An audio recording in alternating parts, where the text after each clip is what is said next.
മലയാളിക്ക് സ്വപ്നങ്ങളുടെ പറുദീസയാണ് അറബ് നാടെങ്കിൽ കൺമുന്നിൽ അവതരിച്ച പടച്ചവന്റെ രൂപമാണ് യൂസഫ് അലി എന്ന മനുഷ്യൻ. 2026 ഹോബ്സ് പട്ടികയിൽ UAE ഏറ്റവും സമ്പന്നനായ മലയാളി എന്ന പദവിയിൽ 70കാരനായ യൂസഫ് അലി തന്നെ എന്നറിയുമ്പോൾ ലോകം ഞെട്ടിയാലും മലയാളി ഞെട്ടില്ല. കാരണം $5.8 ബില്യൺ ആസ്തിയുള്ള ഈ സാമ്രാജ്യം കെട്ടിപ്പൊക്കിയ നാട്ടികക്കാരന്റെ വളർച്ച KGFിലെ റോക്കി ബായിയുടെ പോലെ വെട്ടിപ്പിടിക്കലിന്റെയും പിടിച്ചടക്കലിന്റെയും കഥയല്ല, കനിവിന്റെയും കരുതലിന്റെയും ജീവിതയാത്രയാണ്. എല്ലാവർക്കും പൊതു സ്വീകാര്യനാവുന്ന കേരളത്തിന്റെ തണൽ മരം ഈ ചടങ്ങിന്റെ യുഗപുരുഷൻ. വെൽക്കമിംഗ് പത്മശ്രീ ഡോക്ടർ മുസ്ലിം വീട്ടിൽ അബ്ദുൽ ഖാദർ യൂസഫ് അലി.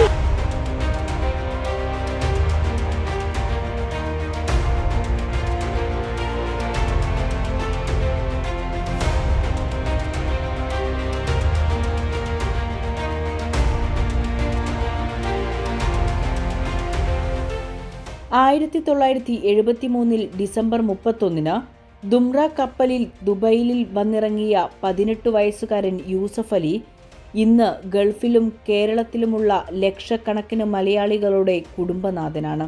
തൊഴിലാളികൾക്കും സാധനം വാങ്ങാൻ വരുന്ന ആളുകൾക്കും ലുലു എന്ന ബ്രാൻഡ് ഒരു വികാരമായി മാറിയത് കച്ചവടത്തിനപ്പുറം പടർന്നിറങ്ങിയ ഹൃദയബന്ധം കൊണ്ടുകൂടിയാണ്.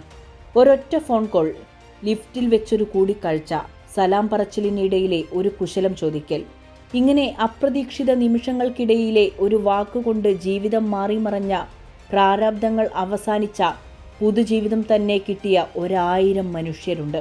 അവരുടെ സങ്കടങ്ങൾ തീർക്കാമെന്ന് വാക്കുകൊടുക്കുന്ന നേരത്ത് യൂസഫ് അലി ലാഭക്കണക്ക് നോക്കി വാഗ്ദാനങ്ങൾ പ്രഖ്യാപിക്കുന്ന ബിസിനസ്സുകാരനല്ല. ജീവനുള്ള കാലത്തോളം ദീനിയായി ഇരിക്കണമെന്ന് പഠിപ്പിച്ച സഫിയ ഹജുമ എന്ന ഉമ്മ വളർത്തിയ നന്മയുള്ള മകൻ മാത്രമാണ്. വിലമതിക്കാനാകാത്തതാണ് മനുഷ്യജീവന്റെ വിലയെന്ന് വിശ്വസിക്കുന്ന യൂസഫ് അലി കോടികൾ ദിയാദനം നൽകി രക്ഷിച്ചവർക്കിന്ന് അലാവുദ്ദീനും അത്ഭുത വിളക്കും വെറുമൊരു നാടോടിക്കഥയല്ല.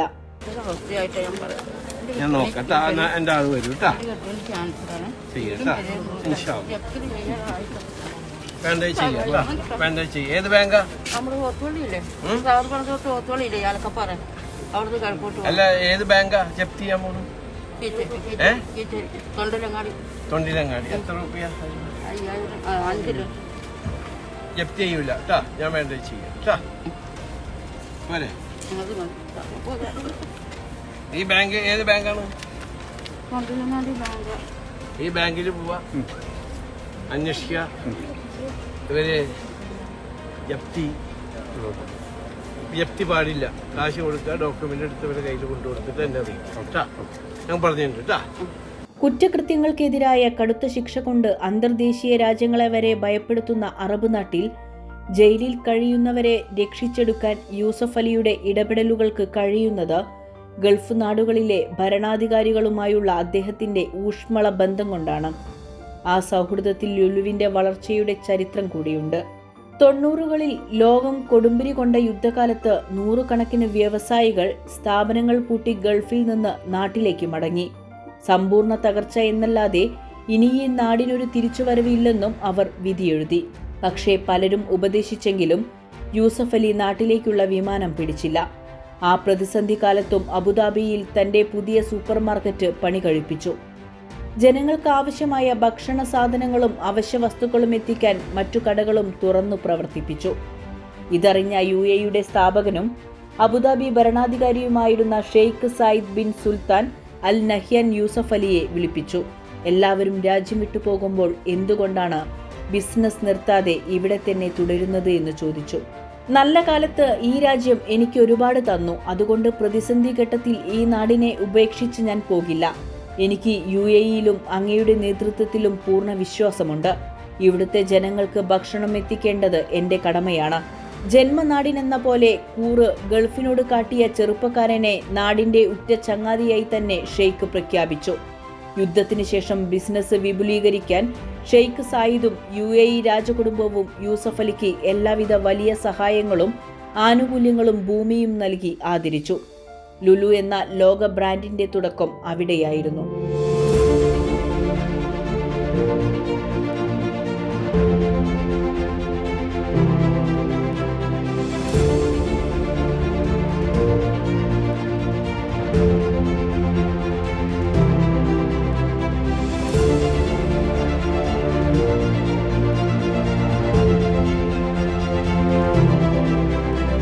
രാജകുടുംബത്തിന്റെ പിന്തുണ കൊണ്ടോ ഉടമയുടെ കാരുണ്യ പ്രവർത്തനങ്ങൾ കണ്ടിട്ടോ ആളുകൾ കടകളിലേക്ക് എത്തില്ലല്ലോ, പ്രത്യേകിച്ച് മലയാളികൾ. സൂപ്പർ താരങ്ങളുടെ സിനിമകൾ കൈയടിച്ചാഘോഷിക്കുമ്പോഴും അവരുടെ ബിസിനസ് സംരംഭങ്ങളെ കൂകിത്തോൽപ്പിച്ച് പൂട്ടിച്ച് വിട്ടവരാണ് മലയാളികൾ. പക്ഷേ ഈ ദുരനുഭവം ഒരിക്കലും നേരിടേണ്ടി വന്നിട്ടില്ല യൂസഫ് അലിക്ക്.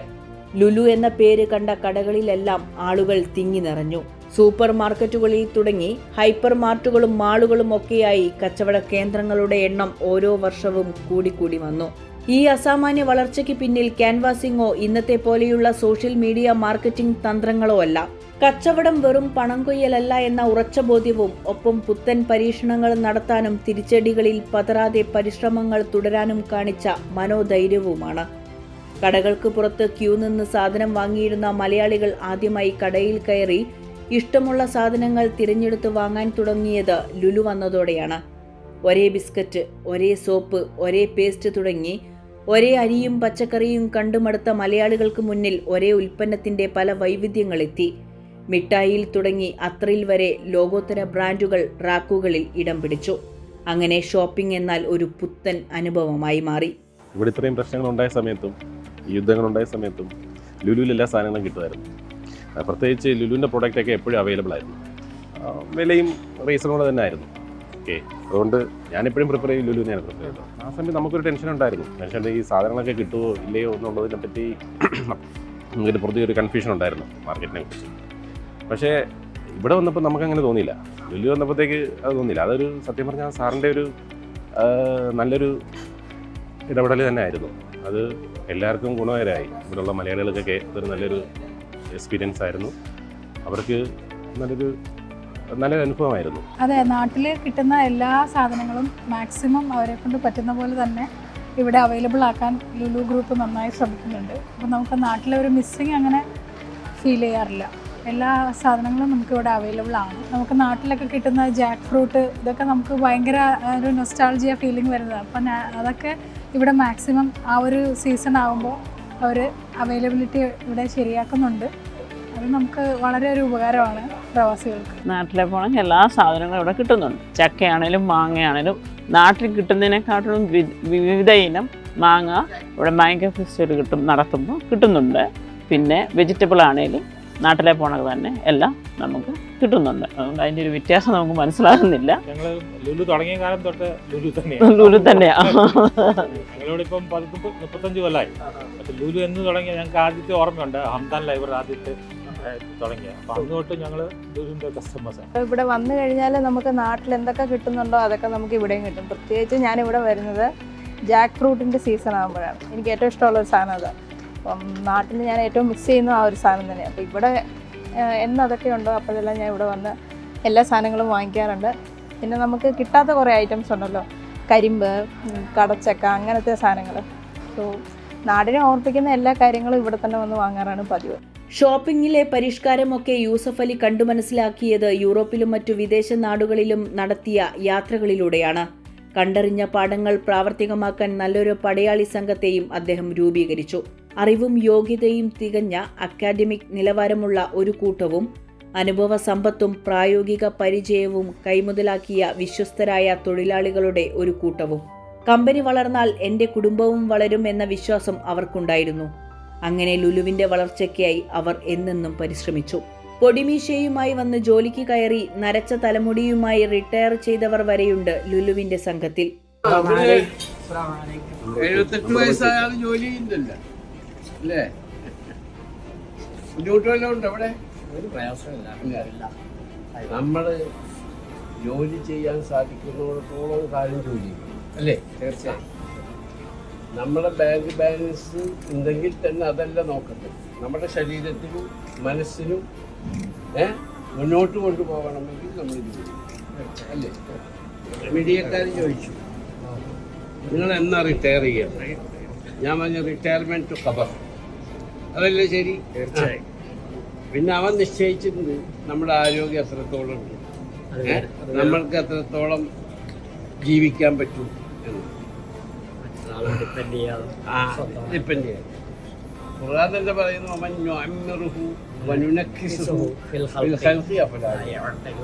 എന്ന് വെച്ചാൽ ഞാൻ നിങ്ങൾക്ക് ആയുസ് നീട്ടിത്തരികയാണെങ്കിൽ നിങ്ങൾ കുഞ്ഞു കുട്ടികളെപ്പോഴാകുമായിരുന്നു. അതാണ് എന്താണെന്ന് വെച്ചാൽ എന്താ പറയുന്നത്, നമ്മൾക്ക് കണ്ണ് കാണാൻ പറ്റൂല, എനിക്ക് നടക്കാൻ പറ്റൂല, ആൾക്കാരെ മനസ്സിലാവൂല. അപ്പോൾ ആരോഗ്യത്തോടു കൂടിയ മരണം, അതിനാണ് പ്രാർത്ഥിക്കുന്നത് കേട്ടോ. ആഗ്രഹിച്ചിരുന്നു, കണ്ടു, സഫലമായി.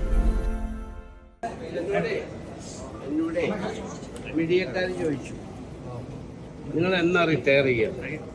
ഞാൻ പറഞ്ഞ റിട്ടയർമെന്റ് ടു ഖബർ, അതല്ലേ ശരി? തീർച്ചയായും. പിന്നെ അവൻ നിശ്ചയിച്ചിട്ടുണ്ട് നമ്മുടെ ആരോഗ്യം എത്രത്തോളം ഉണ്ട്, നമ്മൾക്ക് എത്രത്തോളം ജീവിക്കാൻ പറ്റും എന്നാണ്. ഡിപ്പെൻഡ് ചെയ്യാതെ ഡിപ്പെൻഡ് ചെയ്യാം.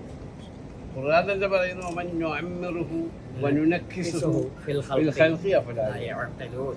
എന്ന് വെച്ചാൽ ഞാൻ നിങ്ങൾക്ക് ആയുസ് നീട്ടിത്തരികയാണെങ്കിൽ നിങ്ങൾ കുഞ്ഞു കുട്ടികളെപ്പോഴാകുമായിരുന്നു. Basically, and my very old staff friend, colleague, Mr. Tony Perks, now 27 years with me.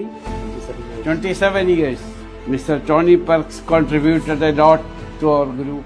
Super hyper മാർക്കറ്റുകൾക്ക് കിട്ടിയ സ്വീകാര്യതയിലും ലാഭത്തിലും മയങ്ങി നിൽക്കാതെ അടുത്ത ഘട്ടത്തിലേക്ക് ഉയരണമെന്നുള്ള അടങ്ങാത്ത ആവേശം കൂടിയാണ് ലുലു മാൾ എന്ന ആശയത്തിലേക്ക് എത്തിയത്. കൊച്ചിയിൽ ആദ്യമായി ലുലു മാൾ തുറക്കുമ്പോൾ സംസ്ഥാനത്തിന്റെ ടൂറിസം മേഖലയ്ക്ക് കൂടിയാണ് അത് ഉണർവായത്. വീട്ടുകാർക്കും കൂട്ടുകാർക്കുമൊപ്പം അല്പനേരം സൊറ പറഞ്ഞിരിക്കാനും സിനിമ കണ്ട് ഭക്ഷണവും കഴിച്ചു മടങ്ങാനുമായി ആളുകൾ കൊച്ചിയിലേക്ക് ട്രിപ്പടിച്ചു. കൊച്ചി മെട്രോ വന്നപ്പോൾ മാളുകളിലേക്ക് നേരിട്ടെത്താനുള്ള ഇടനാഴി ഒരുക്കി കേരളത്തിന്റെ രാഷ്ട്രീയ നേതൃത്വവും യൂസഫ് അലിക്ക് സർവ്വ പിന്തുണയും നൽകി. ദുബായ് മാളിൽ നിന്ന് മെട്രോയിലേക്ക് നടന്നു കയറാമെന്ന പ്രവാസികളുടെ കഥ പറച്ചിലുകൾ വെറും തള്ളെന്നു പറഞ്ഞ് കളിയാക്കിയവർ ലുലുവിലെ വാക്വേ ബ്രിഡ്ജ് അമ്പരപ്പോടെ നോക്കി നിന്നു. തിരുവനന്തപുരം കഴക്കൂട്ടത്ത് ഏറ്റവും വലിയ മാൾ ഉയർന്നതോടെ കഴക്കൂട്ടം എന്ന പ്രദേശത്തിന്റെ തന്നെ മുഖച്ഛായ മാറി. ദുബായിലെ അൽഖൈസ് മാളിന് ചുറ്റും ആണ് അവിടുത്തെ നഗരം തന്നെ രൂപപ്പെട്ടത് എന്ന് പ്രവാസികൾ സാക്ഷ്യപ്പെടുത്താറുണ്ട്. അതുപോലെയാണ് ഇന്ന് കഴക്കൂട്ടവും. വേറെ എവിടെയും കിട്ടിയില്ല എങ്കിലും മലയാളിക്ക് ആവശ്യമുള്ള ഏത് സാധനവും ആണെങ്കിലും ലുലുവിൽ അതുണ്ടാകുമെന്ന ഉറച്ച വിശ്വാസം അത് മാളുകളെയും ജനകീയമാക്കിയത്. നാടും നാടൻ വിഭവങ്ങളും ഒക്കെ ഗൃഹാതുരമായ ഓർമ്മയായി അയവറക്കുന്ന പ്രവാസികളെ ഇന്ന് കാണാൻ കിട്ടില്ല. നാട്ടിൽ കിട്ടുന്നതെന്തും അതിനേക്കാൾ ഗുണമേന്മയിൽ ലുലുവിൽ കിട്ടുന്നുണ്ട് എന്ന് അവർ ജാടയടിക്കും. മട്ട അരിയും മുളകിട്ട മത്തി ഫ്രൈയും ചെമ്മീൻ കറിയും മുതൽ കാച്ചിയ വെളിച്ചെണ്ണയും ഉമിക്കിരിയും വരെ അവരുടെ തൊട്ടടുത്ത ലുലുവിലുണ്ട്. നാട്ടിൽ മാമ്പഴക്കാലമായാൽ ഇവിടെ മാംഗോ ഫെസ്റ്റ്, ചക്ക സീസണായാൽ ചക്ക ഫെസ്റ്റും വരെ ലുലു ഒരുക്കുന്നുണ്ട്. പ്രവാസികൾ ഗൾഫിൽ ഒരു വീടോ ഭൂമിയോ വാങ്ങാൻ നോക്കുമ്പോൾ പോലും പാർക്കിംഗ് സൗകര്യത്തിന് നിർബന്ധം പിടിക്കുന്ന പോലെ തൊട്ടടുത്ത് ലുലു ഉണ്ടോ എന്ന് അന്വേഷിക്കാറുണ്ടെന്ന് പറയുന്നു റിയൽ എസ്റ്റേറ്റ് ഡീലർമാരും. അങ്ങനെ ലുലു അടുത്തുണ്ടെങ്കിൽ നാടിനൊപ്പം എന്ന ഫീൽ തന്നെയുണ്ട് ഓരോ പ്രവാസിക്കും. ഞങ്ങൾ എല്ലാ തേഴ്സ്ഡേയ്സിലും സാധനം മേടിക്കാനും അല്ലെങ്കിൽ ഫുഡ് കഴിക്കാനൊക്കെ എപ്പോഴും പോകുന്ന സ്ഥലമായിരുന്നു Lulu. Whether it is Karama Lulu, Sharjah Lulu, പക്ഷെ ഞങ്ങളുടെ ഓൾ ടൈം ഫേവറേറ്റ് വർഷ ലുലു പോകുന്നതായിരുന്നു. എന്താണെന്നറിയത്തില്ല, ആ സമയത്ത് നമ്മൾ പിള്ളേരാണെങ്കിലും Thursdays we use to look out to go there. എന്താ കാര്യം അതിന് ഒന്നുമില്ല, ബട്ട് അവിടെ പോകുന്ന ഒരു ഫണ്ണായിരുന്നു. ഇപ്പം തിരിച്ച് നാട്ടിൽ വരുമ്പോഴും അതിനെപ്പറ്റി ആലോചിക്കുമ്പം we miss it a lot. Nostalgia. അപ്പുറത്തൊരു കടയിൽ പോകുമ്പോൾ വരെ ഞങ്ങൾക്ക് ഇനി തോന്നും, ഓ ലുലു പോയാൽ അത് കിട്ടും, ലുലു പോയാൽ ഇത് കിട്ടുമായിരുന്നു എന്നൊക്കെ ഞങ്ങൾ പറയും. ഞാനും ചേച്ചിയും എപ്പോഴും ഏപ്രിൽ സമയമാകുമ്പോൾ ലുലു പോകാൻ ഇങ്ങനെ ഇരിക്കും. എന്താ വെച്ചാൽ ബാക്ക് ടു സ്കൂൾ ഓഫേഴ്സ്, പല ഇങ്ങനത്തെ ഓഫേഴ്സ് എല്ലാം കാണുമായിരിക്കും അവിടെ. അപ്പോൾ മാർച്ച് സമയം അവിടെ പോയി പുതിയ ബാഗ്, പുതിയ ബുക്കുകൾ, പേന, ന്യൂ സ്റ്റേഷനറീസ് എല്ലാം ഞങ്ങളവിടെ പോയി മേടിക്കും. ആൻഡ് സംടൈംസ് നമ്മൾ അവരുടെ ഫ്രണ്ട്സിനെ വരെ അവിടെ കാണും. ലുലു ഗ്രൂപ്പിൻ്റെ ഡയറക്ടറായ എം.എ. യൂസഫ് അലി ഇന്ത്യയിലെ പ്രമുഖ ബിസിനസ്മാനാണ്. ഹെൽത്ത് കെയർ, ചാരിറ്റി, എഡ്യൂക്കേഷൻ, ഇങ്ങനത്തെ പല സെക്ടറിലും അദ്ദേഹം കോൺട്രിബ്യൂട്ട് ചെയ്തിട്ടുണ്ട്. And that is why even our country has honoured him with Padmashri.